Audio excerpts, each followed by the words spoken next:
वैज्ञानिकों ने पहली बार ब्लैक होल के रोने की अद्भुत घटना रिकॉर्ड की है। ये ब्लैक होल ब्रह्मांड में हुई महाभयानक टक्कर के बाद पैदा हुई है।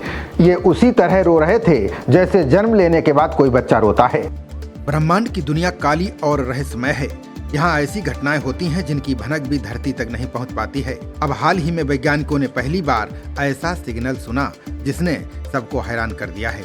ये चीखें दो ब्लैक होल की हैं। ये ब्रह्मांड में हुई महाभयानक टक्कर के बाद पैदा हुए थे। उनके चीखने जैसे ग्रेविटेशनल वेव सिग्नल धरती तक पहुंचे। ये ऐसे वेव्स हैं जो स्पेस और टाइम को हिला देते हैं। लिगो, BIR, जियो और कागरा नाम के डिटेक्टरों ने इन वेव्स को कैच किया। सबसे खास बात यह है कि इस बार जो ब्लैक होल बने वे पहले देखे गए ब्लैक होलों से बिल्कुल अलग थे। इस वजह से वैज्ञानिकों को लगा कि ये ब्लैक होल शायद किसी पुराने ब्लैक होल की मौत से जन्मे हैं।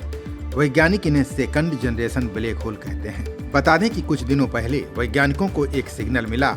इसका नाम GW24101 रखा गया है।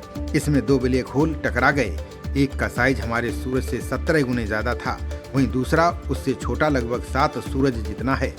दोनों के बीच टक्कर इतनी तीव्र थी कि स्पेस टाइम में तरंगें उठने लगी। ये वेव्स डिटेक्टरों तक पहुंची।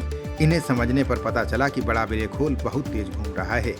साइंस की भाषा में इसे रैपिडली स्पिनिंग कहते हैं।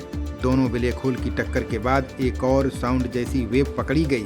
इसका नाम GW24110 रखा गया है।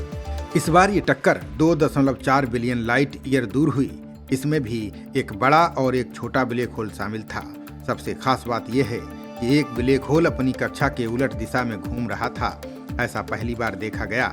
इसका मतलब साफ है कि ये ब्लैक होल पहले भी किसी ब्लैक होल से टकरा चुका होगा। वैज्ञानिक इस प्रोसेस को हाइरार्किकल मर्जर कहते हैं। आसान भाषा में समझें तो जहां बहुत ब्लैक होल एक साथ रहते हैं, हर टक्कर के बाद दोनों ब्लैक होल और बड़े बनते गए। वैज्ञानिक इस प्रोसेस को हाइरार्किकल मर्जर कहते हैं। ये वैसे हो रहा है जैसे कोई विशाल मॉन्स्टर हर जीत के बाद और ताकतवर हो जाता है। स्टडी से साबित हुआ कि आइंस्टीन की जनरल रिलेटिविटी और एक्सट्रीम केस में सही बैठती है।